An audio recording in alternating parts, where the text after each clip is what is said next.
palavra do Senhor, no texto proposto para essa noite, mais uma vez, no livro do profeta Sofonias, no capítulo de número 1, agora do verso 7 em diante.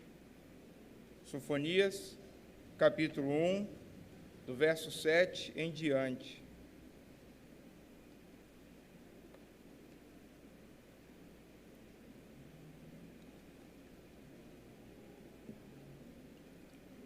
Sofonias, capítulo 1, do verso 7 em diante.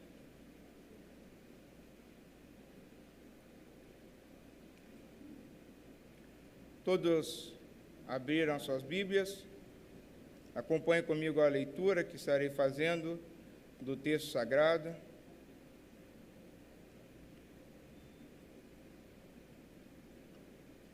Sofonias, capítulo 1, verso 7 em diante, diz assim: Cala-te diante do Senhor Deus, porque o dia do Senhor está perto, pois o Senhor preparou o sacrifício e santificou os seus convidados. Tá bom, Indesso? No dia do sacrifício do Senhor, hei de castigar os oficiais e os filhos do rei e todos os que trajam vestiduras estrangeiras. Castigarei também naquele dia todos aqueles que sobem o pedestal dos ídolos e enchem de violência e engano a casa de seus senhores. Naquele dia, diz o Senhor, far-se-á ouvir um grito desde a porta do peixe, e um uivo desde a cidade baixa, e grande lamento desde os outreiros. Uivai, vós, moradores de Mactés, porque todo o povo de Canaã está arruinado, todos os que pesam prata são destruídos. Naquele tempo esquadrinharei a Jerusalém com lanternas e castigarei os homens que estão apegados à borra do vinho e dizem em seu coração: o Senhor não faz nem bem e nem mal. Por isso serão saqueados os seus bens e assolados as suas casas, e edificarão casas, mas não habitarão nelas. Trabalharão, plantarão vinhas, porém não lhes beberão vinho. Está perto o grande dia do Senhor, está perto e muito se apressa. Atenção, o dia do Senhor é amargo, e nele clama até o homem poderoso. Porque dia é dia de indignação, dia de angústia e dia de alvoroço e de desolação, dia de escuridade e negrume, dia de nuvens e densas trevas, dia de trombeta e de rebate contra as cidades fortes e contra as torres altas. Trarei angústia sobre os homens, e eles andarão como cegos, porque pecaram contra o Senhor, e o sangue deles se derramará como o pó. A sua carne será atirada como esterco.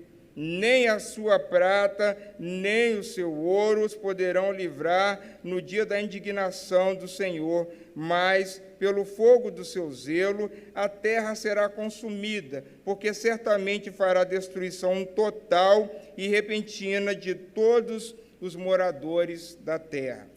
Conforme você que teve a oportunidade de abrir a Bíblia e acompanhar o texto, não só hoje, mas como nós já temos feito isso desde o domingo passado, quando nós inauguramos esse texto das Escrituras do profeta Sofonias, não sabemos se é o mesmo sacerdote citado em Jeremias, mas de uma coisa é fato, ele está dentro dos textos chamados de profetas menores, por causa do seu conteúdo, pela a quantidade do seu conteúdo. Entretanto, dizem os mais entendidos, ser este o texto das Escrituras do Antigo Testamento, uma compilação das profecias que o Senhor Deus tem para o seu povo. E como nós já estamos vendo, e continuaremos assim até o final desse texto de Sofonias, o Senhor Deus, Ele também traz misericórdia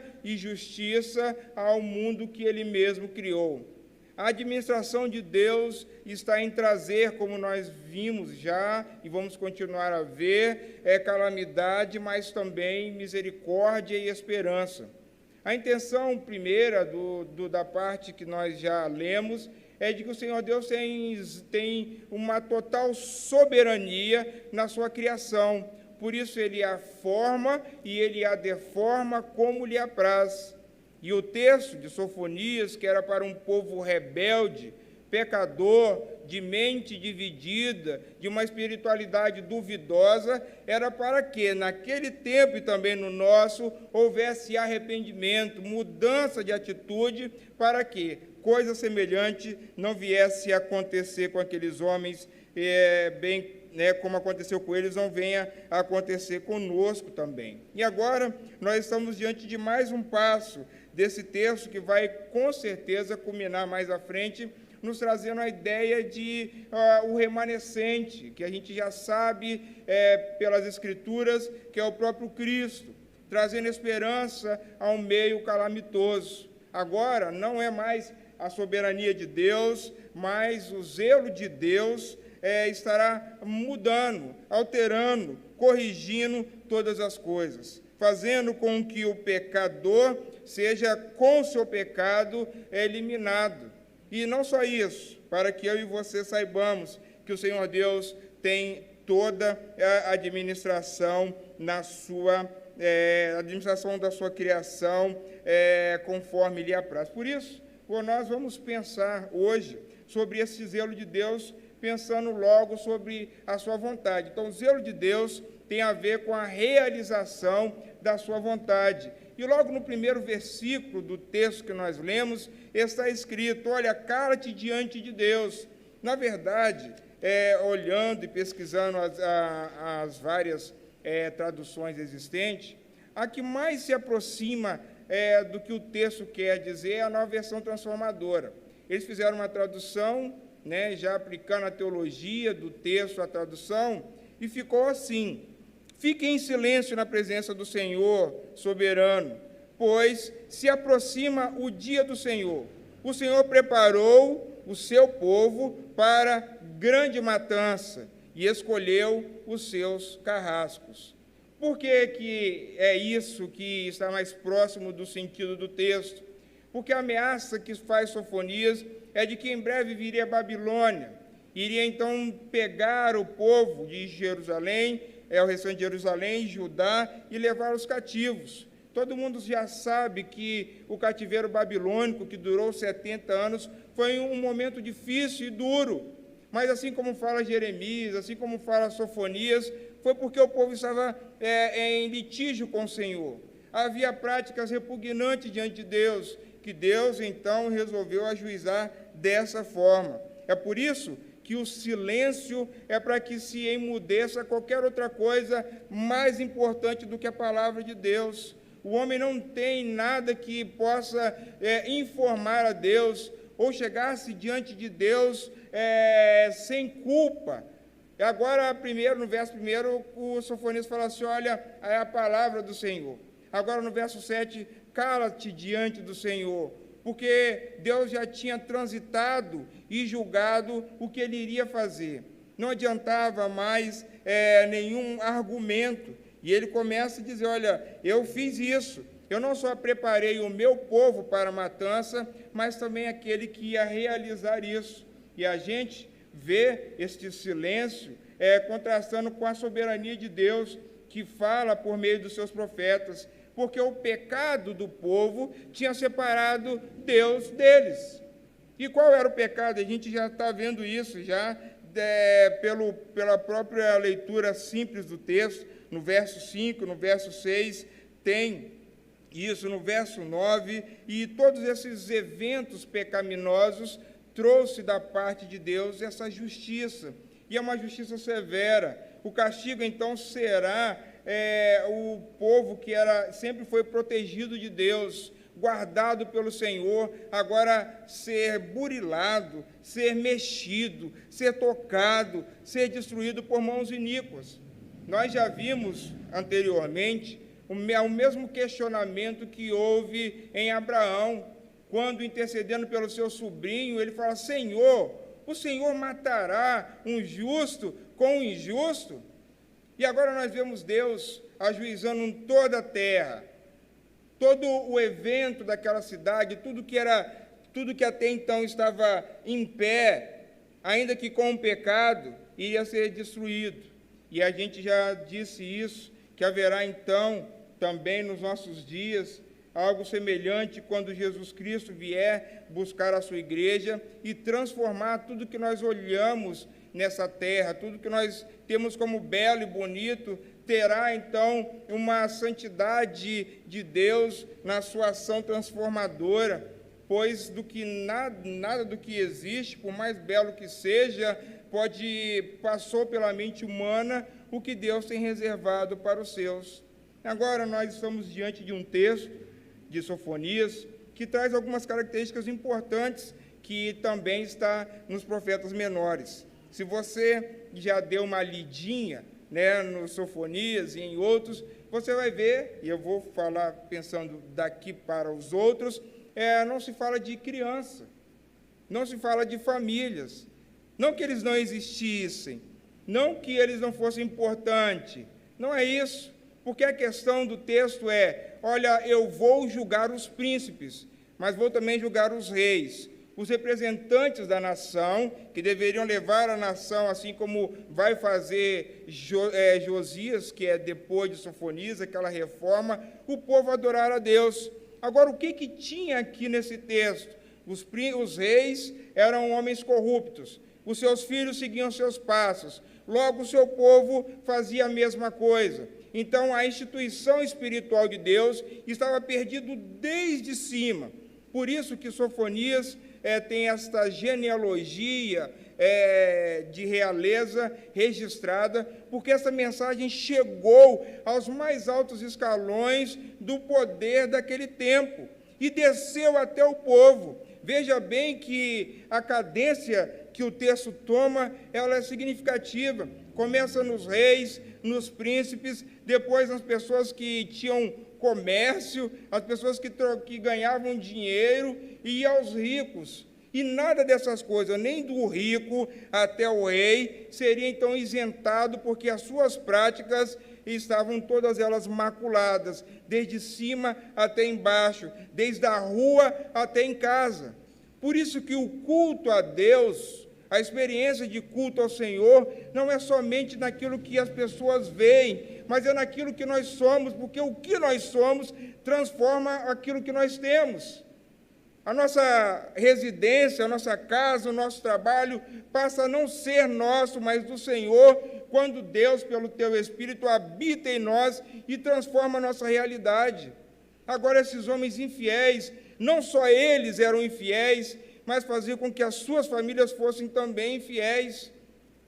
Veja que situação complicada e caótica. Aquelas pessoas que estavam em casa esperando um líder espiritual, que não é citado aqui, mas somente a representação dele nos reis, iriam pagar as crianças, que até então não podiam por si mesmo dizer: olha, eu não quero este Deus, eu não quero adorar esta imagem, eu agora estou rendido à justiça de Deus. E Deus, então, aplicando isso na nossa vida, nós, pais, por exemplo, temos que cuidar das nossas famílias para que as nossas esposas, os nossos filhos, não sofram a justiça de Deus que cabe a nós. Precisamos ensinar o bom caminho do Senhor aos nossos filhos desde pequeno, para que eles não se corrompam como o mundo, porque na época de Sofonias tudo estava destruído. Deus não quis salvar nada, desde a natureza, a ecologia, desde a humanidade, tudo estava corrompido. Não tinha salvação a não ser do remanescente do Senhor. As crianças e as mulheres que foram incluídos nesse juízo, com certeza, isso podemos aprovar pelas Escrituras, que não era por obras que ninguém se salva, conforme diz a nossa carta belíssima aos Efésios, escrita pelo apóstolo Paulo, para que não haja glória.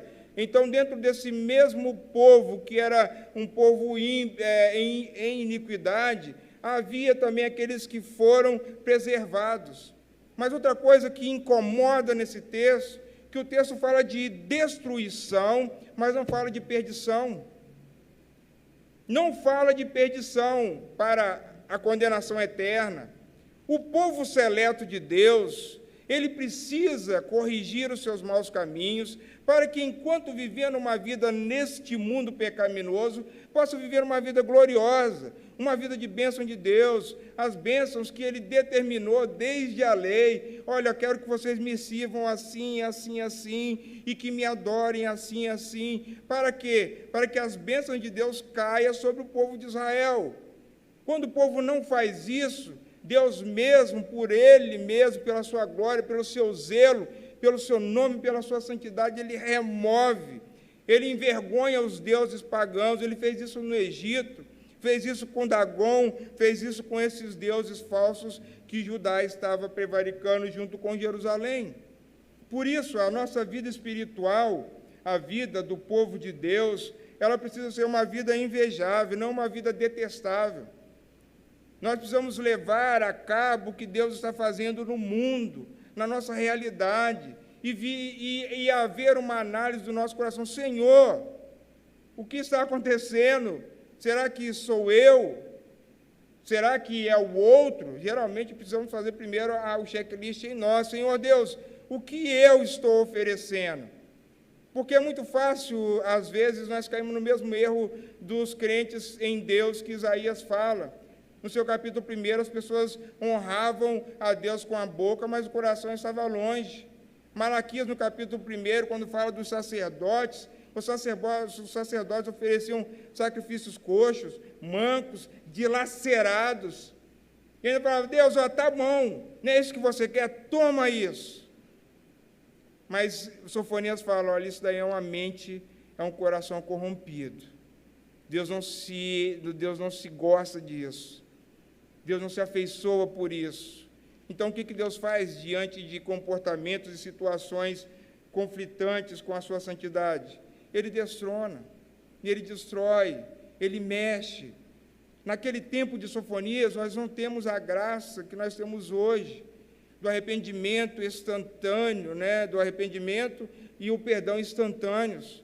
Nós podemos, ao passo que encontrarmos, talvez com as nossas mãos, os nossos poderes, quem tem investidura deles, encontrar-se ineficiente, tanto para os de fora, principalmente quanto para os de dentro.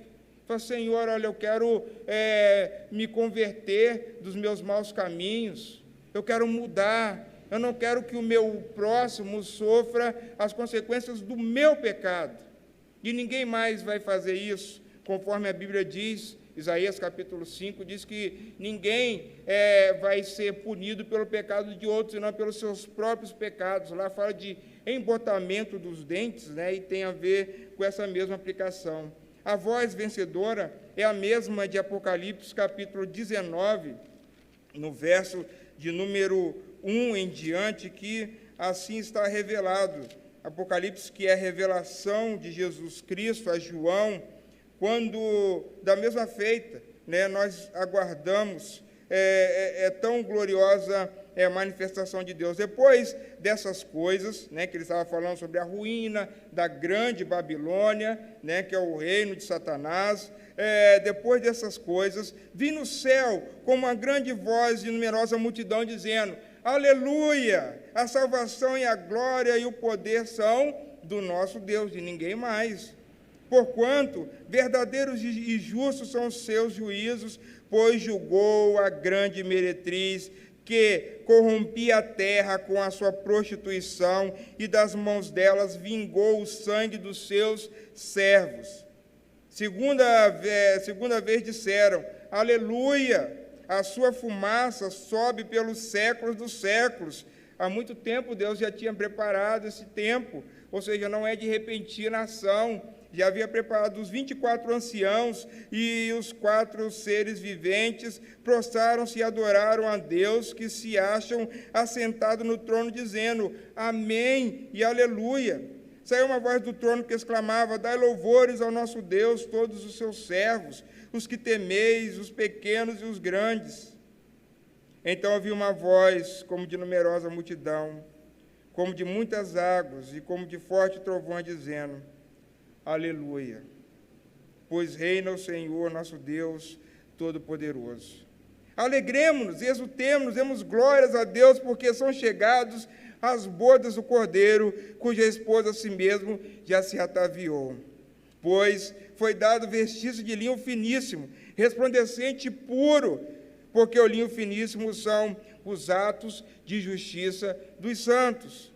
Então me falou o anjo: escreve, bem-aventurado aqueles que são chamados à ceia das bodas do Cordeiro, e acrescentou: são essas verdadeiras palavras de Deus. Apocalipse, ele enxerga uma maravilha de que haverá o dia em que irá ser, que será consumado todas as coisas. É dia de tristeza, é dia de angústia também, mas para nós que estamos vivos em Cristo Jesus, é dia de agradecer a Deus, dia de aleluias, dia de esperança. Que assim seja na minha e na sua vida também, porque Cristo está perto a vir buscar a sua igreja. Eu não sei que dia, não sabemos a hora, mas sabemos que os dias estão se abreviando. Por quê? Porque Deus é ruim, muito pelo contrário, o mundo que nós estamos vivendo é mau. E Ele está seguindo um caminho tortuoso. Depois, o zelo de Deus é determinado também, primeiro, pela sua vontade e agora pela sua santidade. Tendo, como dito, começado tudo pelo culto, pela vida, do homem enquanto homem de Deus, vivendo no mundo criado, a glória de Deus é o fim de todas as coisas. Nós fomos criados para glorificar a Deus em tudo que nós fazemos.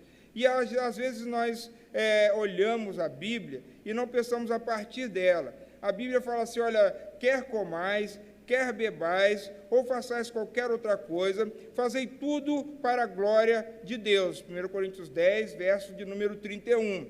Aí fala assim: o que é comer? É você estar diante do prato e agradecer a Deus. Mas é muito mais que isso. E faça você o que eu já fiz. Por exemplo, comida. Vou dar um exemplo de um item do nosso prato cotidiano: o arroz. Como que o arroz chegou até aquele dia na sua mesa? Alguém plantou. Será que aquele alguém que plantou glorificou a Deus porque tinha oportunidade de ter trabalho, de colocar o grão na terra e dele gerar? Essa é uma possibilidade. Então, nós temos que glorificar a Deus se que ele não fez. Aí tem os trabalhadores, ou a máquina que foi lá e recolheu o arroz.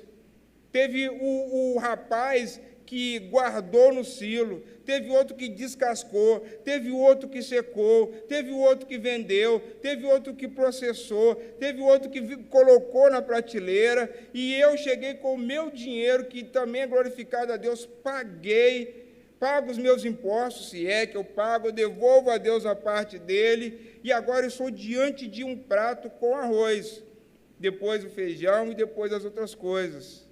Veja o percurso que a nossa mente deve levar pelo caminho da graça de Deus até aquele momento.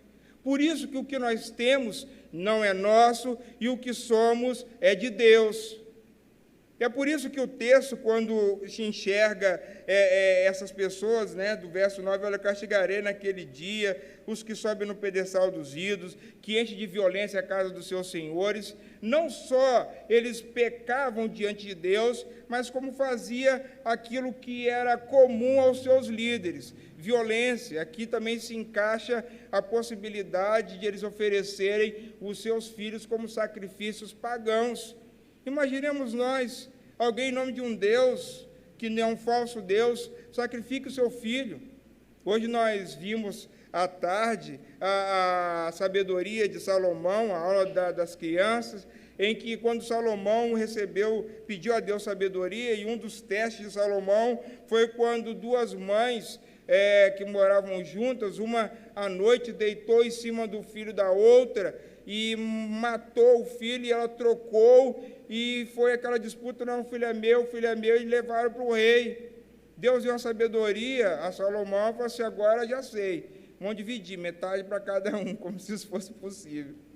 A que não era mãe disse: faz isso, vai, faz. Aí a mãe, de verdade, falou assim: deixa com ela. Eu prefiro ficar sem o meu filho do que vê-lo morto. E aí Salomão então descobriu quem que era de verdade a mãe do menino. É por isso que quando nós olhamos as Escrituras, buscamos sabedoria, tem toda uma história, tem todo um trajeto e tem todo, então, uma dinâmica. E qual dinâmica que é essa? Da providência de Deus. Deus providenciou o profeta, providenciou a situação, providenciou a causa e o causador. O povo de Deus, a gente já sabe, ele não pode, nesta vida, viver uma vida que glorifica a Deus em tudo. Porque assim como nós não fazemos com a comida, nós não fazemos com a nossa alma.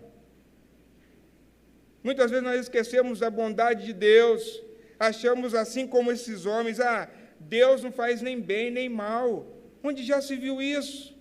Minha mãe, que deve ter aprendido da mãe dela, que deve ter aprendido da minha avó, sempre falava brigando com a gente, e lá em casa nós não nascemos num lar protestante, cristão sim, mas não protestante. Ela fala assim: vocês dormem, né, como um burro e levantam igual um cavalo. O que ela quis dizer? Você não chega a deitar e agradecer a Deus pelo dia e acorda igualzinho como você levantou. Porque parece que não há um Deus, parece que não há devoção, e era isso que havia nesse povo. A santidade de Deus, então, estava em raspar, melhor dizendo, da face da terra, esse tipo de comportamento. O sacrifício, como nós já vimos na palavra traduzida pela NVT, era que Deus então falou assim: olha, o meu povo vai ser sacrificado, o meu povo não tem jeito, mas ele não está perdido, mas ele vai sofrer dores. E é isso que a gente precisa provavelmente descobrir nos nossos dias. Por que a igreja, se é que sofre, está sofrendo essas dificuldades? Será que o problema está no mundo ou está dentro das portas de Israel, do povo de Israel? Será que o problema está na pandemia ou está nos portadores do vírus? Porque Deus, ele administra todas as coisas. Nós choramos, entristecemos, mas a justiça de Deus está sendo oferecida bem como a graça. É para a perdição de muitos, juízo de alguns, mas também para a salvação daquele que atende o chamado do Senhor. Eram pessoas aqui nesse texto, pessoas novas, pessoas velhas, pessoas bem de vida. É bem dito que a morte, ela é bem democrática, ela equaliza todas as coisas. Rico e pobre se encontram do mesmo jeito, do mesmo lugar, no mesmo instante, em alguns casos. Nós olhamos e nós não podemos, então, deixar de viver um desejo de melhora. É o que não tinha em Sofonias, precisa ter em nós, porque provavelmente, e aí eu vou me reportar novamente ao texto de Apocalipse, agora no capítulo 3, provavelmente pode ser que nós estamos como este povo. Ao anjo da igreja de Laodiceia escreve: essas coisas diz o Amém, do capítulo 19, a testemunha fiel e verdadeira, o princípio da criação de Deus. Conheço as tuas obras, e sei que não és frio nem quente. Quem dera fosse frio ou quente. Assim, porque és morno, e nem és quente nem frio, estou a ponto de vomitar-te da minha boca. Pois dizes: estou rico e abastado, e não preciso de coisa alguma, nem sabes que tu és infeliz. Sim, assevera as Escrituras, miserável, pobre, cego e nu. Há momento de perdição? Não antes. Aconselho-te que de mim compres ouro refinado pelo fogo, para que te enriqueças, vestiduras brancas para que te vestires, a fim de que não seja manifesta a vergonha da tua nudez, e colírio para ungir os teus olhos, a fim de que veja. Eu repreendo e disciplina quantos amo. Sê, pois, zeloso e arrependeste. Eis que estou à porta e bato. Se alguém ouvir a minha voz e abrir a porta, entrarei em sua casa e cearei com ele e ele comigo. Ao vencedor dar-lhe-ei de sentar-se comigo no meu trono, assim como também eu venci e me sentei com meu Pai no meu trono. Quem tem ouvidos para ouvir, ouça. E o Senhor Jesus Cristo, falando a Pedro, a João, fala, olha, tem pessoas que acham que não precisam de Deus, não precisam de igreja, não precisam nem de melhorar na fé. Tá bom, eu estou legal, né? Aí quando Deus dá uma sacudida, o desespero, o terror, mas quando as coisas vai amainando, vai ficando tranquila, volta-se a mesma coisa. O pensamento de hoje pela manhã continua premente nessa pregação, de que se o adágio dos nossos dias fosse verdadeiro, se não vem pelo amor, vem pela dor, nós estaríamos experimentando um grande avivamento que não é verdade. Muitos crentes sairão desses dias ruins, piores do que como entrou. Não mudam em nada, não se mexe para lugar nenhum, continuam com seus maus caminhos. Então Deus realmente ele tem que tratar com severidade com o seu povo. Mas olhando para o Apocalipse, há um lugar de arrependimento, há um lugar de mudança de atitude. Chegue-se ao Senhor e diz, Senhor, olha, eu acho que eu sou um cara quente, Deus vai te colocar no lugar. Senhor, eu sou uma pessoa tão fria, a minha espiritualidade está tão vazia, passei tanto tempo na casa do Senhor e não conheço o Senhor, eu não mudei nada, eu sou pior do que o primeiro dia que eu entrei na casa do Senhor, quando eu saí da barriga da minha mãe. Aí Deus fala assim, opa, esse daí é o lugar que eu quero que você esteja, agora eu posso animar a sua fé. Mas se você permanecer como os de Laodiceia, você provavelmente nunca verá a Cristo em sua glória. Por fim, esse zelo de Deus também, então, está na sua administração, ou melhor dizendo, na sua providência. Ele diz que o texto, Deus diz pelo profeta em seu texto, que nada ficará de pé, né? Nada do que se tem haverá de continuar. E aqui ele faz algo parecido com isso, né? As pessoas plantam e falam assim, olha, eu vou plantar isso aqui porque eu vou colher amanhã. Vou fazer isso porque amanhã com certeza aproveitarei. Aqui o texto diz, olha, vocês vão fazer casa, mas não vão morar. Vocês plantarão vinha, mas não vão se aproveitar dos seus frutos. Por quê? Né? Viria, então, o sacrificador, iria levar as pessoas e os bens. Só que o que está por trás disso aqui também? É a falta da sabedoria. Eclesiastes, capítulo 3, no capítulo 2, no capítulo 5, fala, olha, é muito bom o homem trabalhar e aproveitar do seu trabalho enquanto é novo. É coisa maravilhosa você viver, falar assim, olha, eu estou trabalhando, posso ter um carro, tenho um carro, posso ter um celular, tenho um celular, né, tenho a roupa, mas isso não é o fim das coisas. Isso é para que você e eu observemos a glória de Deus. Agora o texto está dizendo, olha, essas pessoas vão fazer projetos, mas serão inconclusos. Seria a mesma coisa que diz, então, Isaías, quando fala assim, olha, quando Deus fala assim, os meus pensamentos não são os vossos pensamentos. Pô, mas como assim? Nós temos o nosso pensamento coordenado. Amanhã eu preciso acordar para que, então, tome café e continue o dia. Deus não ultrapassa, Deus... Assim, olha, meus pensamentos não são esses. Deus não tem esse pensamento discricionário, ordenado. Por isso que quando nós olhamos um texto como esse, alguns abandonam logo de princípio, outros talvez nem leem o do Antigo Testamento, outros têm até aversão por causa da criancice espiritual, né? Ou tem preguiça mesmo de ler a Bíblia, e fala assim, não sei para que esse texto, né, não fala nada, então, né, eis um motivo de voltar às Escrituras. Aí fala assim, olha, tem um mundo caótico, Deus está, como fez lá, passando o ceifador. As pessoas que acham que vão ficar vivas porque têm dinheiro, estão morrendo. Aquele que acha que Deus não faz nem bem nem mal, se está vendo que Deus faz bem para alguns e mal para outros. O que há, então, nisso? Esperança, graça e misericórdia, porque Deus está a uns dando oportunidades. E aí volta-se a nossa visão, aquele Deus bondoso, do Salmo 90, do Salmo 91, que Deus guarda, livra da peste, daquele que cai 1.000 à direita e 10.000 à esquerda, e você continua vivo, sendo preservado do Senhor. Você vai e volta todo dia do trabalho, então você precisa não ter a mente dividida, não ter nenhum Deus que quer seja dinheiro, quer seja outra coisa no seu coração, que faça você chegar, Senhor, obrigado. Não fique como esses homens, e aqui para agarrado a borra do vinho, né? O cara chega em casa e, infelizmente, eu ouvi isso da boca de alguém que eu não gostaria de ter ouvido, né? Eu não posso, né? Preciso me conter somente nessa informação. Ele disse que o melhor dia da semana dele era o domingo. Aí, pensando ele vai para a igreja, adora a Deus, canta ao Senhor. Não, quando eu chego em casa, eu abro a minha cerveja, né, e vou com os meus pezinhos, ele fez ainda, né, coçar o tapete da casa dele. Meu Deus, perdeu o domingo.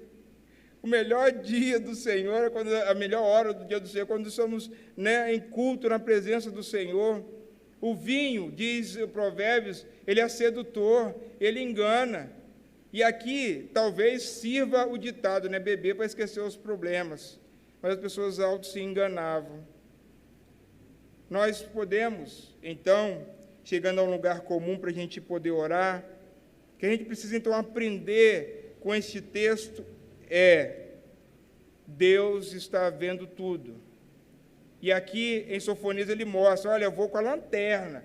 Eu fico pensando, né, como que é isso, a luz de Deus, é Deus que é soberano. Eu falo assim, onde eu posso esconder de Deus? Aí Deus fala assim, olha, eu vou com a lanterna. Claro que é uma forma figurada de dizer, olha, nenhum cantinho vai ficar escondido. Nenhum lugar vai ficar sem ser esquadrinhado. E assim deve ser na nossa vida. Nós precisamos da oração corajosa de Davi, Senhor, vê se há em mim algum caminho mau. Porque se não for isso, eu só vou ver Deus agindo com justiça, pior ainda, com raiva, com indignação. Eu vou achar que Deus tem a obrigação de me pôr de pé todos os dias. Eu vou achar que Deus tem a obrigação de me dar a saúde, o pão de cada dia, mas o nome disso é graça. As pessoas que pensavam assim, achavam que Deus não fazia nem bem nem mal. O que eu preciso fazer? Melhorar de vida, melhorar de ânimo, preciso ter alegria lá do Apocalipse 19. Senhor, nós vamos reinar com o Senhor da glória, aleluia, minha vida está melhorando.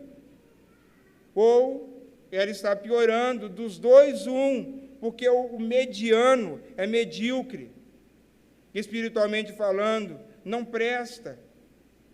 É por isso que nós precisamos pensar sobre o que nós fazíamos antes de 2019, o que nós estamos fazendo até 2021. Nós precisamos mudar de hábito. Se você não trazia nem a Bíblia para vir para a igreja, você tem que passar a trazer a Bíblia.